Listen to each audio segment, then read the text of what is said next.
Salut à tous la Team OL, Thomas Show pour OL Fan TV. Très heureux de vous retrouver de retour dans cette bonne vieille ville de Lyon. Il faut bien aller bosser les gars. Toujours au même endroit, hein. Je travaille du côté de la Pardieu. Oh, ne me traquez pas quand même, hein. J'aimerais un peu garder de l'intimité. Non, je blague. Je ne suis pas encore assez connu pour vous dire tout ça. Mais bref, tout cela n'est pas le sujet. J'espère que vous avez passé un bon week-end. Vous avez surtout profité de la victoire de l'Olympique Lyonnais sur le fil contre Toulouse grâce à Dieu Memphis, comme l'appelle Victor-Adrien Faubriol. D'ailleurs, j'espère que vous avez regardé ce petit bonus avec mes deux potes supporters de Paris. Oui, c'est une vidéo un petit peu lunaire, j'en conviens. Il y en a qui se sont désabonnés. Il y a eu des pouces négatifs, mais c'est pas grave. Bref, cette vidéo aujourd'hui, les gones, c'est pour l'avant-match du match de demain de Ligue des Champions contre le Benfica Lisbonne. C'est le match retour dans ce groupe. Demain, on joue quand même beaucoup de choses parce que notre défaite il y a 2 semaines au stade de la Luz, déjà elle a laissé des traces à notre gardien Anto Lopez qui a fait une bourde depuis, une autre bourde, c'était contre Toulouse. Et puis ça a surtout redonné la chance à tout le monde dans ce groupe, ça a rebattu toutes les cartes. Donc nous sommes à peu près tous en mesure de nous qualifier dans ce groupe et c'est un groupe très très ouvert désormais. Donc une victoire contre le Benfica Lisbonne nous mettrait quand même dans les meilleures conditions pour ensuite se qualifier pour les 8e de finale. C'est un objectif. C'est l'objectif donné à Rudy Garcia. Ça serait quand même une très très grosse contre-performance de ne pas se qualifier dans ce groupe-là. Mais on aura fort à faire quand même face au Benfica Lisbonne. C'est une très bonne équipe qui a mal commencé dans les compétitions, mais qui aujourd'hui est totalement relancée après sa victoire contre nous. Et je pense qu'ils vont venir chez nous avec l'envie de faire un résultat, avec l'envie de faire surtout un coup. Ils en sont carrément capables. Alors ils seront privés demain de Grimaldo et de Rafa Silva. Rafa Silva qui s'était blessé, rappelez-vous, contre nous, après avoir marqué le premier but du Benfica. Il s'est blessé aux adducteurs, il a rechuté. Et là il est absent jusqu'en janvier, donc c'est une grosse blessure, une grosse rechute. Mais le Benfica Lisbonne a de la ressource, a surtout des joueurs extrêmement talentueux, extrêmement mouvants un petit peu. Ce sont des joueurs qui sont capables d'évoluer à plusieurs postes, qui sont capables de s'adapter à différents systèmes de jeu. Et surtout, il y a un réservoir inépuisable du côté de Benfica. La preuve en est, c'est que, désolé, j'ai un petit chat dans la gorge, c'est que depuis qu'ils ont joué contre nous, eh bien, ils étaient 2e du championnat. Juste derrière, Famalicão, qui est la surprise du championnat portugais. Bien désormais, ils sont leaders du championnat du Portugal. Ils ont repris la tête et ils ont surtout fait 3 matchs et 3 victoires. Et oui, tout à fait. Donc déjà, le premier, c'était contre Tondela. Ils ont gagné 1-0 au but de Ferro. Et ils évoluaient en 4-2-3-1 avec toujours leur même gardien, Vlacho Limos. Comme ça qu'on dit, une défense centrale Ferro, Ruben Dias. À droite, Almeida. À gauche, Grimaldo, vous le savez. Almeida, il est revenu, ça y est, il est revenu de blessure. Un milieu de terrain composé de Gabriel et Philippe Luis. Florentino Luis, pardon. Pas Felipe Luis. Florentino Luis, qui est d'ailleurs pressenti pour intégrer la sélection portugaise. Florentino Luis, un jeune portugais très très talentueux qui aujourd'hui pourrait carrément faire de la concurrence à William Carvalho ou Danilo. Voilà, c'est ce qui est dit. Il y avait des émissaires du sélectionneur portugais lors des derniers matchs de Benfica. Donc ils sont un petit peu dans le viseur de la sélection. À droite, on avait en tant que milieu droit, on avait Chervi. Alors Chervi, c'est un jeune Argentin qui est en train d'un petit peu de rentrer dans la rotation à la place de Rafa Silva. Lui qui est présent à Benfica depuis 3 ans. Désolé, il y a un peu de vent, j'espère que vous allez m'entendre. Il est présent à Benfica depuis 3 ans, mais il était question d'un départ cet été, puisqu'il ne jouait plus, il ne rentrait plus trop dans les plans de Bruno Lage. Et au final, il se retrouve à être vraiment dans la rotation et à faire de très bons matchs. Alors c'est un jeune Argentin qui a le physique un petit peu de Mathieu Valbuena et qui a le jeu de Mathieu Valbuena. Il fait 1m66. C'est un dynamiteur, il est très très bon Il a notamment une qualité de passe, une qualité d'accélération absolument phénoménale. Donc il faudra s'en méfier parce que pour moi, il est impossible titulaire demain.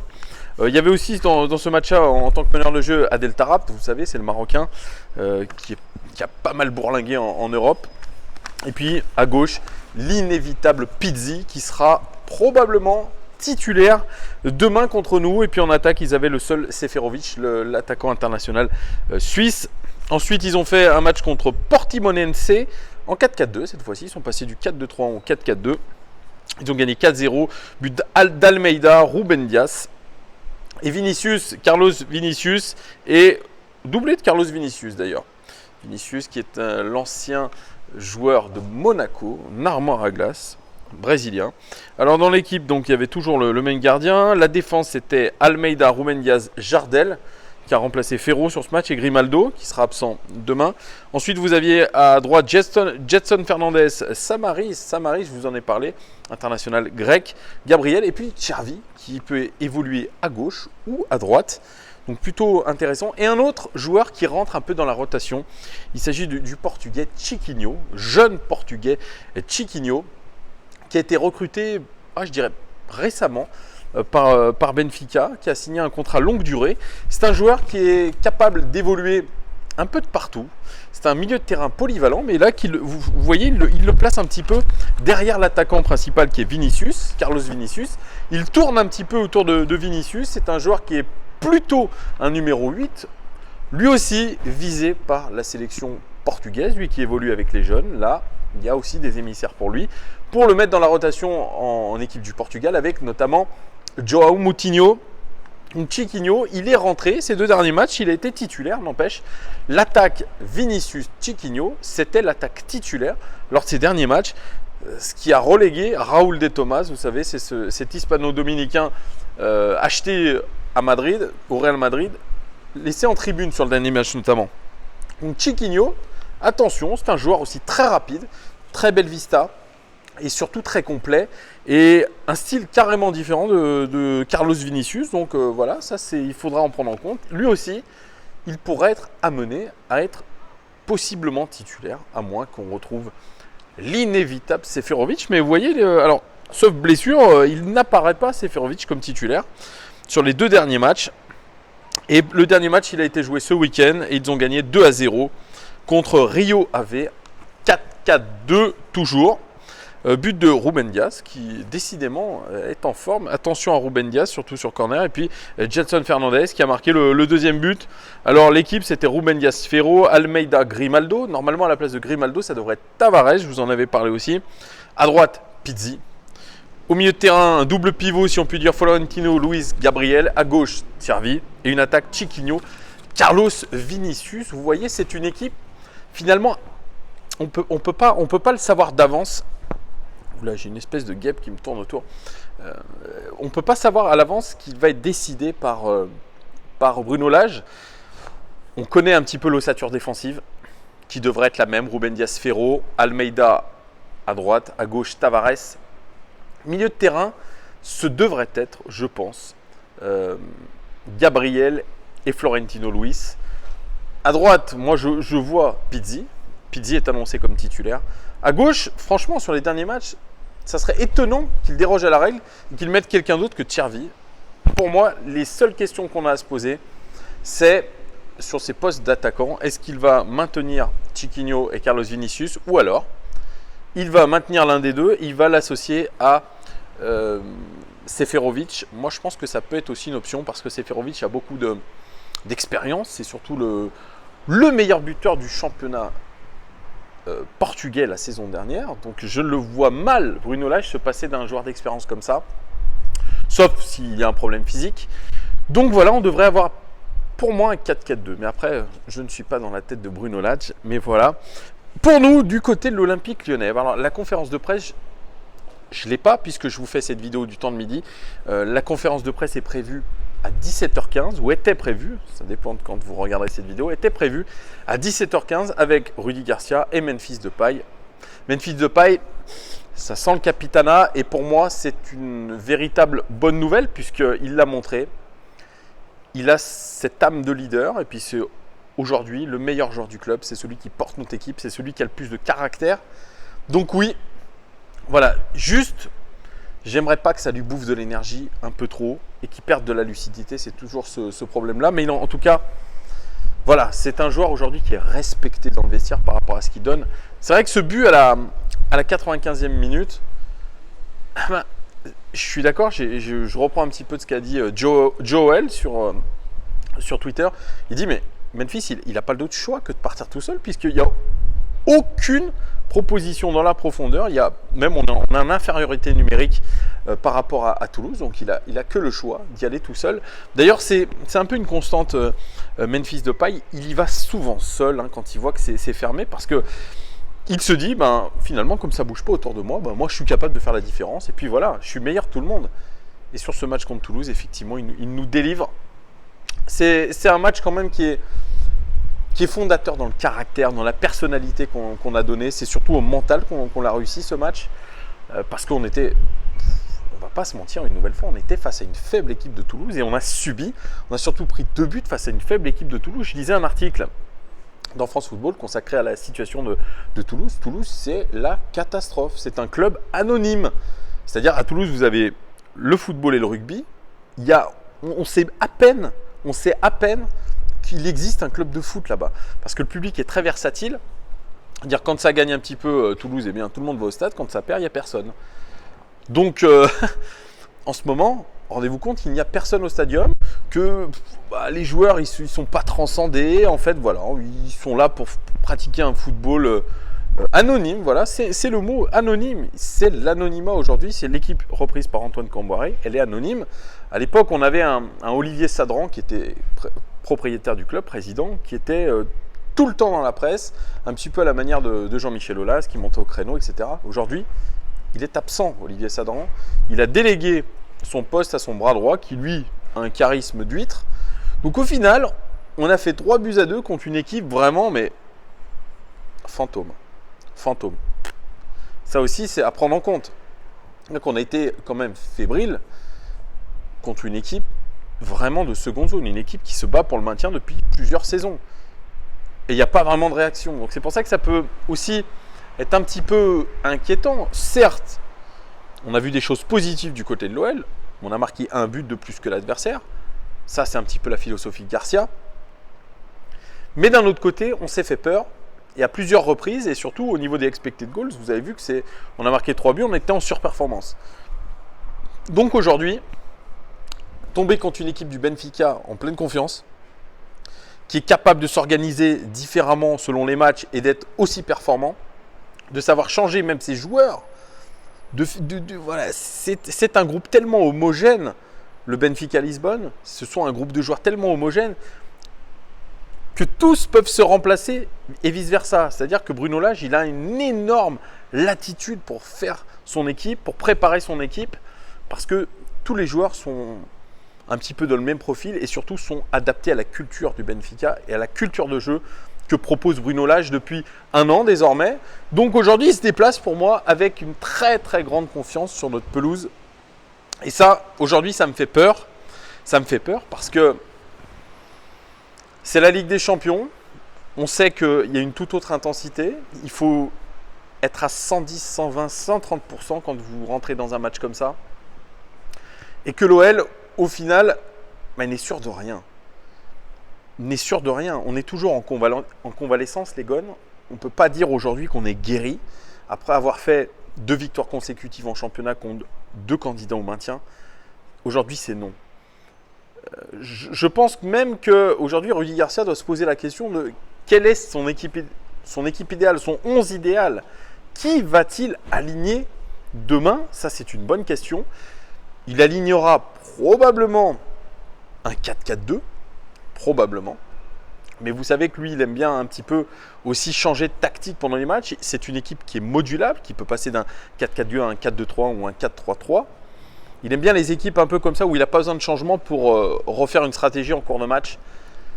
Qui va-t-il titulariser? Ça, c'est une grosse question aussi. Je pense qu'il va beaucoup se baser sur la forme du moment. Pourquoi pas titulariser un Bertrand Traoré, si on l'entend. Il y aura peut-être des pistes dans la conférence de presse que je n'ai pas pu voir puisque je vous fais la vidéo un petit peu avant.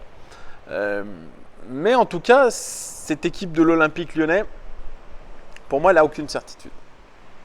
Je suis désolé un peu de revenir dans ce côté un petit peu pessimiste, mais moi, la défense centrale ne m'a pas rassuré. Que ce soit Denayer, que ce soit Andersen, il va falloir vraiment se concentrer. Il y a eu aussi un incident, paraît-il, pendant l'échauffement. Les supporters lyonnais auraient insulté copieusement Marcelo et lui auraient jeté des projectiles. Ça aurait été la même chose, il paraît, à l'arrivée à l'aéroport. Ça aussi, si on voulait prendre l'option Marcelo, je pense que quand vous êtes insulté par les supporters, ça reste un petit peu dans la tête. Et au niveau de la confiance, c'est pas terrible. Donc ça, c'est un peu débile de la part des supporters de faire ces choses-là. Moi, je soutiens absolument pas ce genre de comportement parce que c'est contre-productif. Et puis, franchement, Marcelo, c'est pas celui qui a le pissé le plus sur le club la saison dernière. Je pense qu'il y a un délit de sale gueule avec ce joueur-là. Mais bref, je digresse. Voilà, moi, je suis pas rassuré par ces défenses. Je suis pas rassuré par nos latéraux qui sont dans le jus complet. Voilà. Alors, il y en a un qui me disait dans les commentaires, il me disait, ouais, ils ont perdu la confiance depuis Silvinho, qui leur demandait de rester jusqu'à la ligne médiane et pas plus. C'est un peu léger comme jugement parce que aujourd'hui ils ont un petit peu les pleins pouvoirs et de les voir dans cet état-là, eh bien ça fait très peur parce que dans le football moderne et surtout dans le football benfiquiste, dans le football de Benfica, les latéraux sont importantissimes, sont primordiaux. Donc nous on a des latéraux à la rue et c'est pas les remplaçants potentiels. Marsal qui joue sur une jambe, Raphaël qui est même pas convoqué dans le groupe. Raphaël, c'est une honte absolue de l'avoir prolongé. Lui, il est au Club Med, Raphaël. Il est absolument pas en état de jouer. Il a plus de conditions. Voilà. Lui, il est en pré-retraite, j'ai l'impression, chez nous. Donc ça, aujourd'hui, ça me déplaît fortement. Raphaël, pour moi, il ne fallait pas le prolonger. Voilà, c'est aussi une erreur. Je ne sais pas pourquoi on veut prolonger ces joueurs. Comme des Maxwell Cornet, même s'il le méritait. J'avais dit qu'il le méritait en fin de saison dernière. Mais c'est une autre chose. Cette année, il est un peu pareil. Il est un peu dans la nasse.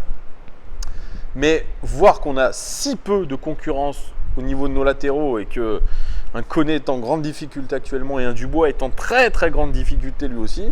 Alors bon, on justifie le fait qu'il n'ait pas fait une belle performance contre Toulouse parce qu'il était un petit peu blessé au genou, il ne s'était pas beaucoup entraîné. Enfin bref, si c'est pas beaucoup entraîné, s'il est hors de forme, on ne le fait pas jouer, c'est pareil. On met un Kenny Tété, mais Kenny Tété, il ne doit pas donner non plus des super garanties. Voilà, que ce soit Marsal, Tété, Raphaël, Dubois, Koné, c'est la cata au niveau des latéraux et c'est peut-être pas demain qu'ils vont être encore une fois dans leur meilleur jour. Donc je suis un peu inquiet. Au niveau du milieu de terrain, ça a plutôt bien fonctionné au final entre Thiago Mendes et Lucas Touzard. Moi j'aime bien ce côté de Lucas Touzard qui prend un petit peu des risques vers l'avant, qui joue vers l'avant, qui essaye d'apporter le surnombre. Ça j'aime bien. Alors on me dit que Lucas Touzard, je l'ai encore une fois surfait et qu'il n'a pas fait un bon match. Moi je trouve plutôt au contraire qu'il a fait un match correct. Thiago Mendes beaucoup plus vertical dans ce qu'il fait, beaucoup plus rapide dans ses prises de décision. Ça aussi c'est important. Et puis à droite, se pose la question de Cornet ou Traoré. À gauche, on aura sûrement un Oussem Aouar. J'espère que vous m'entendez bien les gars. On aura sûrement un Oussem Aouar et puis l'attaque, inévitablement, Depay, Dembélé. Ça c'est évident. Voilà une équipe de l'OL vraiment qui aborde encore une fois un tournant. Parce qu'une contre-performance demain contre le Benfica et vous êtes rapidement dos au mur dans ce groupe et il va falloir ensuite aller cravacher pour aller gagner un 27 novembre à Saint-Pétersbourg. Donc ça aussi, il faudra se l'éviter absolument. Donc gagner aujourd'hui à domicile, c'est une obligation pour l'Olympique Lyonnais. Un match nul, ça serait même une contre-performance. Il faut gagner pour se mettre dans les meilleures conditions pour se qualifier. Donc il n'y a pas le choix non plus. Mais je le répète, je ne suis pas très confiant pour demain. Si je dois donner un pronostic, malheureusement pour nous, j'espère me tromper, je vois une défaite de l'Olympique Lyonnais à domicile. Je vois une défaite 2-1, comme au match aller. Buteur pour nous, je vois Moussa Dembélé buteur, mais je vois une défaite. J'espère que je me trompe vraiment. Je ne veux pas porter la poisse, voilà, mais je le sens comme ça. L'Olympique Lyonnais, pour moi, n'a donné aucune garantie face à Toulouse, même si on a mis du caractère et de la personnalité. Bref, j'espère me tromper. Dites-moi, vous les gars, ce que vous pensez de ce match. Est-ce que vous voyez l'Olympique Lyonnais gagner? Donnez-moi votre pronostic. Qui voyez-vous titulaire? Est-ce que vous changeriez la défense centrale? Est-ce que vous essayeriez de faire tourner les latéraux, de mettre de la concurrente? Voilà, dites-moi tout en commentaire. Je vous remercie une nouvelle fois de votre fidélité, les gones, dans cette belle ville de Lyon. Enfin là, je suis pas dans un très beau quartier quand même. Là, c'est un quartier pratique pour moi parce que je bosse à côté. Mais voilà. Dites-moi aussi s'il y en a qui vont au match demain. Moi, j'irai au match demain. Donc, je vous ferai un petit vlog comme j'ai l'habitude. Je commente quart d'heure par quart d'heure. Voilà. Je trouve que c'est sympa. Je pense qu'il y en a pas mal d'entre vous qui apprécient aussi de voir l'ambiance du stade, etc. Donc, je vous ferai ce vlog. Et puis, les gars, on se retrouve bien sûr après pour le débrief de ce match, qui, je l'espère, sera quand même victorieux, mais je ne le sens pas. Voilà les gones, je vous souhaite un très très bon début de semaine, un bon match à vous, et je vous dis à très très vite. Ciao, ciao, ciao, ciao.